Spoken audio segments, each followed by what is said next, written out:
Civil defence को लेकर राज्य के 5 जिलों में आज मॉक ड्रिल किया जाना है। इस संबंध में आपदा प्रबंधन विभाग के सचिव राजेश कुमार शर्मा ने डीडी न्यूज से खास बातचीत में कहा कि यह मॉक ड्रिल रांची, जमशेदपुर, बोकारो, गोड्डा और साहिबगंज में किया जा रहा है।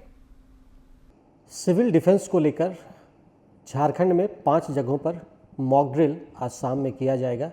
उसको लेकर मॉक ड्रिल के नोडल पदाधिकारी और आपदा प्रबंधन विभाग के सचिव राजेश कुमार शर्मा जी हमारे साथ हैं। किस तरीके से झारखंड में इसको लेकर तैयारियां की गई है और कैसे लोग पैनिक ना हो और उनको परेशानी ना हो इस मॉक ड्रिल से, उसको लेकर क्या इंतजाम किए गए हैं सर? देखिए, मॉक ड्रिल हमारे राज्य में 5 जिलों में की जानी है: रांची, जमशेदपुर, बोकारो, गोड्डा और साहिबगंज। सबसे पहला बात यह है कि मॉक ड्रिल से लोगों को घबराने की जरूरत नहीं, ये उनकी सुरक्षा के लिए है।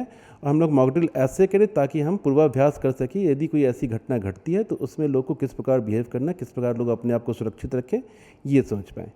मॉक ड्रिल के दौरान सबसे पहले सायरन बजेगा और सायरन 2 टाइप के होंगे। एक सायरन जो एयर स्ट्राइक के लिए होगा, जो 2 मिनट तक होगा और 2 मिनट में 30 सेकंड बजेगा, फिर वो 10 सेकंड के लिए बंद होगा, फिर 30 सेकंड बजेगा, 10 सेकंड के लिए बंद होगा। इंटरमिटेंट सायरन का मतलब है कि एयर स्ट्राइक होने वाला है। इस सायरन को सुनते ही सभी लोग को अपने सुरक्षित स्थान पर चले जाना, अगल बगल के घर के अंदर बत्तियाँ बंद कर लेनी है, पर्दे लगा देने हैं, किसी प्रकार का जनरेटर या इन्वर्टर भी यूज़ नहीं करना है। अगर सड़क पे चल रहे हैं तो गाड़ी का हेडलाइट यूज़ नहीं करना है, ताकि दुश्मन को किसी प्रकार से आपकी स्थिति की जानकारी ना हो सके। ये ज़रूरी है। आजकल हर एक जगह लोग के पास अपने अल्टरनेट एनर्जी सोर्स है, उसका इस्तेमाल भी नहीं करना है। और जब ये एयर स्ट्राइक खत्म हो जाएगा उसके बाद 2 मिनट का एक लंबा सायरन बजेगा, जिसका मतलब होता है ऑल क्लियर। तो सायरन को समझना लोग के लिए ज़रूरी है। एयर स्ट्राइक के दौरान बहुत जगह अगर हमले के दौरान कुछ ऐसा घटना घटती है तो उसके लिए फायर ड्रिल भी किया जाएगा। उस मकान से लोग को किस प्रकार सुरक्षित निकाला जाएगा, दूसरे स्थान पे ले जाया जाएगा। इस पूरे घटनाक्रम में बहुत सारे सड़क ऐसे होंगे जिन्हें आम जनता के लिए बंद किया जाएगा, ताकि जो सिविल डिफेंस के लोग हैं, पुलिस के लोग हैं, हेल्थ डिपार्टमेंट के लोग हैं, वो उसका यूज़ करें।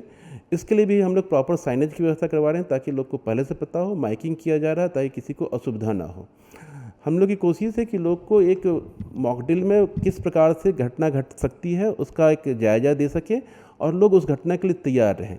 आज सुबह 5 जिले के, जिस 5 जिले में मॉक ड्रिल होना, उसके समस्त स्कूल में भी बच्चों को ये अभ्यास कराया गया है कि अगर ऐसा कोई घटना घटता है तो किस प्रकार डेस्क के नीचे जाना है या किसी बेड के नीचे जाना है, अपने सर को किस प्रकार सुरक्षित रखना है, लेटना है।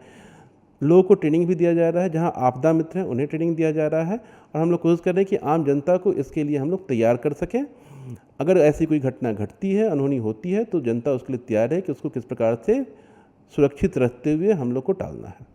एक मॉक ड्रिल की जो प्रक्रिया है ये नॉर्मली सतत प्रक्रिया होती है, लेकिन क्या झारखंड में इसके पहले इस तरह से ड्रिल इस तरह से हुआ है क्या?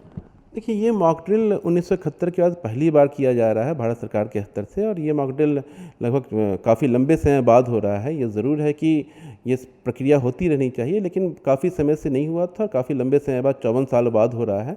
बहुत लोग इसको भूल चुके थे, लेकिन अभी की स्थिति को देखते हुए भारत सरकार द्वारा निर्णय लिया गया कि मॉक ड्रिल किया जाए, ताकि लोग आने वाली हर स्थिति से निपटने के लिए तैयार रहें। मॉक ड्रिल जो हो रहा है इसमें आम पब्लिक से आपका क्या एक्सपेक्टेशन है? जैसे एक ब्लैक आउट है, ये थोड़ा समझाने की कोशिश है। देखिए, आम पब्लिक से हम लोग को उम्मीद ये है कि पब्लिक इसमें प्रशासन का सहयोग करेगी। हम लोग समझ सकते हैं कि इसमें मुश्किलें ज़रूर आएंगी। ब्लैकआउट करने में, अगर आप रोड पे कहीं गाड़ी चला रहे हैं तो बिना हेडलाइट यूज़ किए आपको गाड़ी बंद करना पड़ेगा। घर के अंदर आपको सभी लाइट्स बंद करनी पड़ेंगी, आपको सारे खिड़की पे मोटे कर्टन लगाने पड़ेंगे। तो ये अवश्य लोग को इससे परेशानी थोड़ी होगी, लेकिन ये उनके सुरक्षा के लिए लोग को ये समझना पड़ेगा, ताकि कहीं से भी लाइट से हमारा पोजीशन किसी दूसरे को पता न चल पाए। हम लोगों से अपील करेंगे कि इसमें प्रशासन का जो भी डायरेक्शन आया है उसके साथ सहयोग करें, उसको फॉलो करें, ताकि हम लोग एक सुरक्षित वातावरण तैयार कर सकें। तो एक सुरक्षित वातावरण तैयार कर सकें, और सिविलियंस की भी बहुत बड़ी भूमिका है। साथ ही साथ हमारे पास एनसीसी के बच्चे हैं, एनएसएस के लोग हैं, उनका किस तरीके से अगर कोई आपात स्थिति होती है तो उसका इस्तेमाल आप करते हैं? इसमें एनसीसी एनएसएस के बच्चों के अलावा जो कुछ जिलों में हमारे आपदा मित्र हैं उनका, और सिविल डिफेंस के वॉलंटियर हमारे यहाँ जमशेदपुर और बोकारो में है, उनका हम लोग इस्तेमाल कर रहे हैं। उन सबको ट्रेन किया जा रहा है, और फिर बाद में कभी ऐसा स्ट्राइक होगा तो वैसी स्थिति में उन सब की टोली बना के उनको अलग अलग स्पॉट पर भेजा जाएगा। जैसा मैंने बताया कि आज हम लोग सुबह में ही 5 जिलों में स्कूली बच्चों की ट्रेनिंग करवाए हैं, और अभी कुछ जिलों में ये आपदा मित्र और एनएसएस के एनसीसी के बच्चों का ट्रेनिंग भी होगा। तो इस प्रकार से हम लोग की कोशिश रहेगी कि जो भी हमारे वॉलंटियर्स अलग अलग ऑर्गेनाइजेशन में हैं उन सबको हम प्रशिक्षित कर सकें, ताकि किसी भी आपात स्थिति में उनकी मदद से हम पब्लिक तक सहयोग पहुंचा सकें। एक चीज़ और सर, लास्ट सवाल, कि लगातार एक भ्रामक खबरें में बहुत तरह की चीज़ें चलती है कि मॉक ड्रिल चल रहा है तो एकदम पैनिक की स्थिति है, लोग इससे बचें और पैनिक ना हो, इसके लिए क्या जिला प्रशासन और आप लोगों के स्तर से कोई प्रयास होगा? देखिए, हम लोग जब भी बोलते हैं ये समझाने की कोशिश रहती है कि ये मॉक ड्रिल अपने आप को सुरक्षित रखने के लिए है, लेकिन इससे घबराने की आवश्यकता नहीं। ये मॉक ड्रिल आपको तैयार किया जा रहा है किसी भी अनहोनी से निपटने के लिए, लेकिन अनहोनी में पहला शब्द ही अन है, तो वो होनी नहीं है। हम लोग बिल्कुल सुरक्षित हैं, कहीं ऐसे कोई घबराने की बात नहीं है। पब्लिक को, आम जनता को ये कभी भी भय का वातावरण नहीं बनाना चाहिए। यहाँ सुरक्षा के पूरे इंतजाम है, फिर भी हम लोग चाह रहे हैं कि हम लोग अपने आप को किस प्रकार से और मजबूत कर सके और तैयार कर सके किसी भी स्थिति से निपटने के लिए।